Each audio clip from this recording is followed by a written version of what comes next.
Hi there. Where'd you come from? I don't know. What's your daddy's name?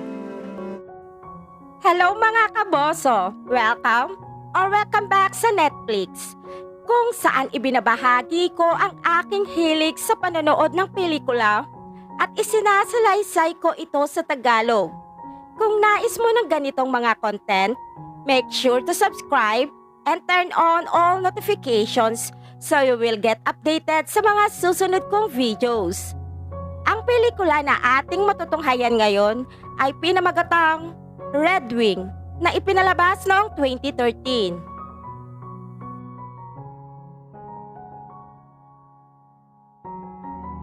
Habang naglalakad si Maddie malapit sa ilog, nakarinig siya ng batang umiiyak.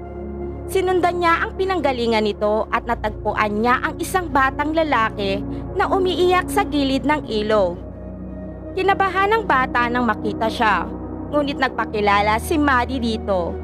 Hindi naman umimik ang batang lalaki, kaya naging palaisipan sa babae ang malungkot na bata na nakayapak sa mga bato. Tinanong ni Maddie kung saan siya galing at kung sino ang kanyang mga magulang, ngunit walang kaalam-alam ang bata maliban sa kanyang pangalang Francis. Isang iyak ng sanggol ang narinig sa intercom, kaya nagmadaling umuwi si Maddie upang tignan ang anak.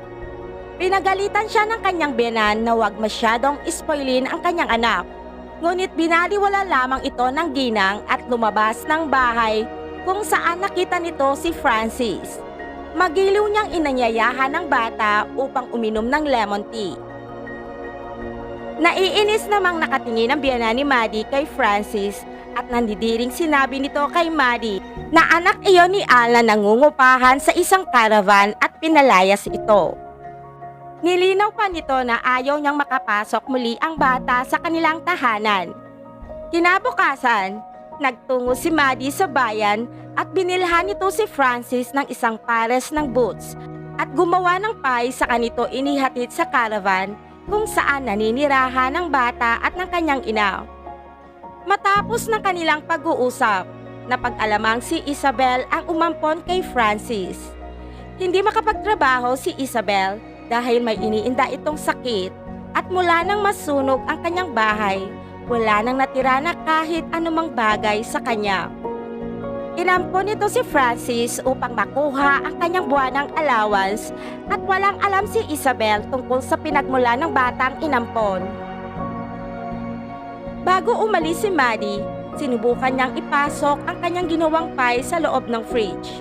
Ngunit nang mabuksan niya ito, naglalaman lamang ito ng ilang pirasong sausage.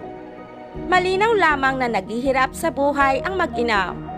Kinabukasan, nilalaro ni Maddie ang kanyang anak kasama si Francis nang dumating naman ang kanyang asawa. Bago pa man ipakilala ni Maddie si Francis sa asawa, bigla na lamang ito kumaripas ng takbo. Lumipas ang 2 taon, ang kanyang asawa at biyenan ay ayaw pa din sa bata. Ngunit sa kabila nito, nagpatuloy pa rin si Maddie sa pagtulong sa mag-inang Francis at Isabel, kaya masama ang loob ng kanyang asawa at biyenan sa kanya. Isang araw, nagkaroon ng mga bisita sa bahay nila Maddie at naroon din si Francis.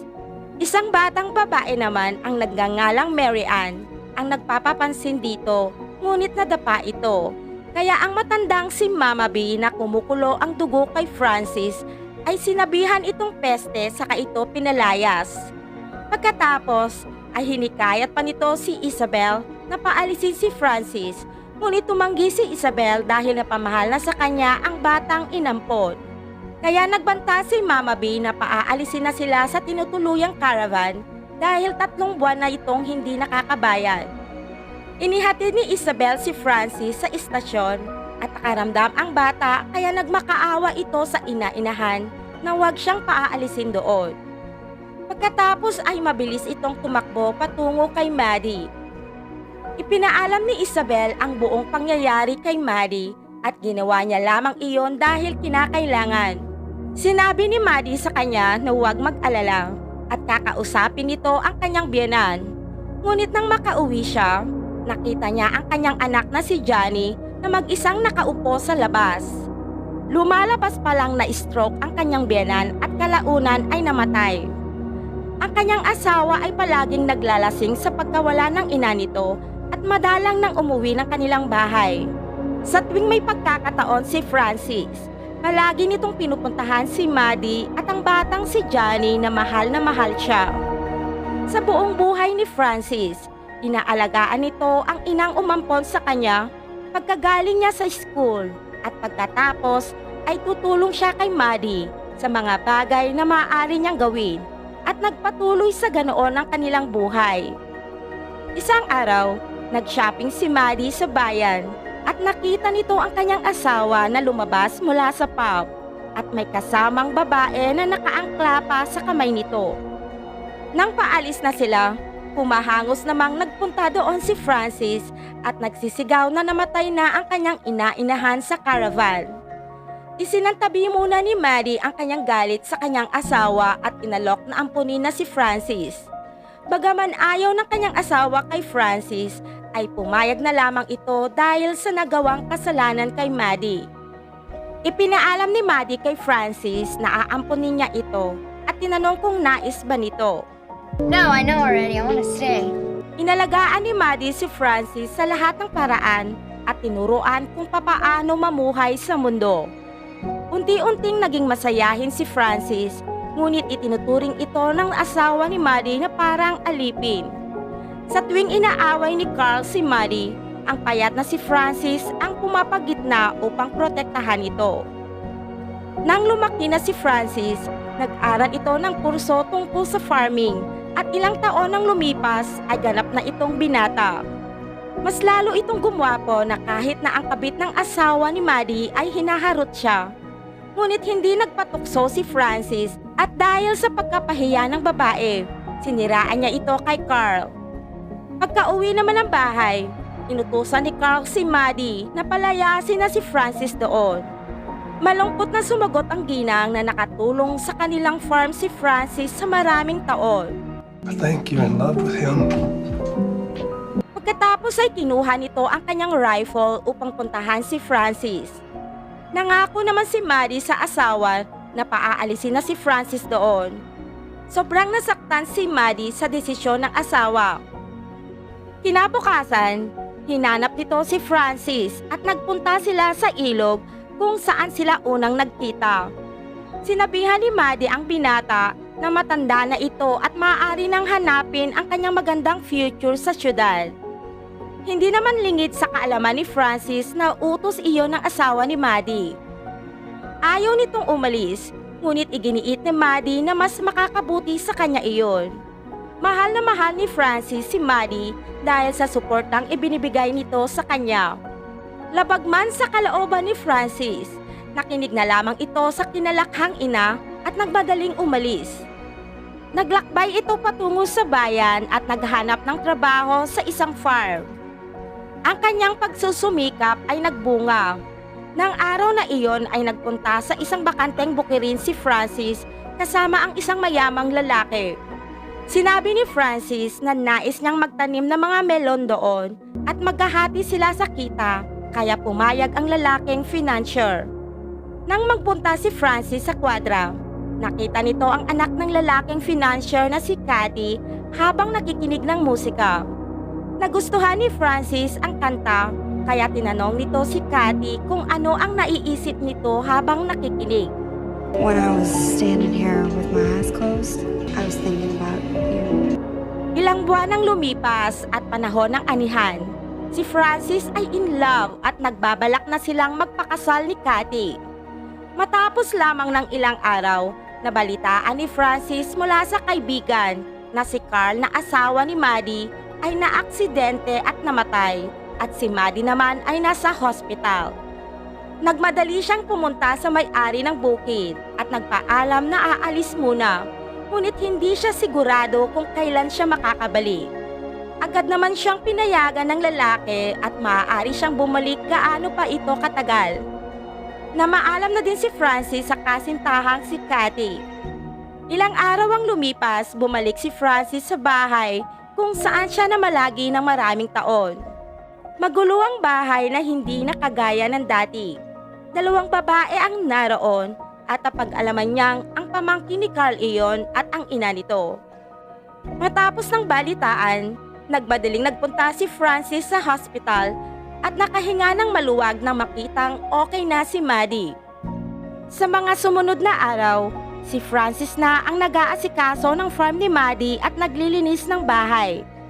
Nakalabas na rin si Maddie sa hospital at naantig ito nang makitang maayos ang kanyang bahay. Ngunit bigla itong nalungkot dahil kukunin na ng bangko ang kanyang farm at bahay sa susunod na buwan.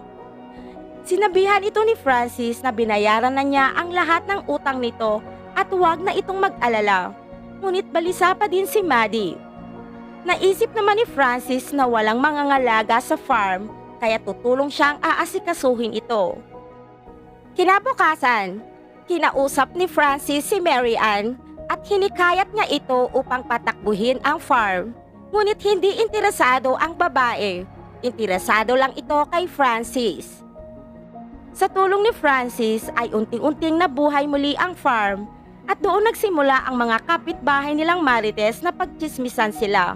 Dahil mula nang mamatay si Carl, bumalik si Francis doon at magagawa na nila ang kanilang gusto.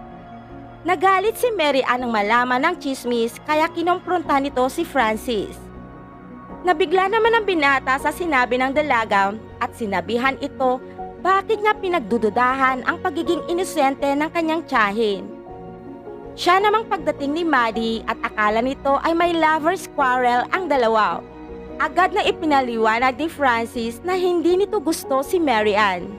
Napagtanto ni Francis kung bakit siya pinalayas ni Carl noon. Ayaw na niyang guluhin pa si Maddie. Nang lilisanin na ni Francis ang lugar, ibinalita ni Mary Ann na ikakasal na siya kaya hindi natuloy ang pag-alis nito. Sa araw ng kasal, sinadya ni Mary Ann ibato kay Maddie ang bouquet ng mga bulaklak.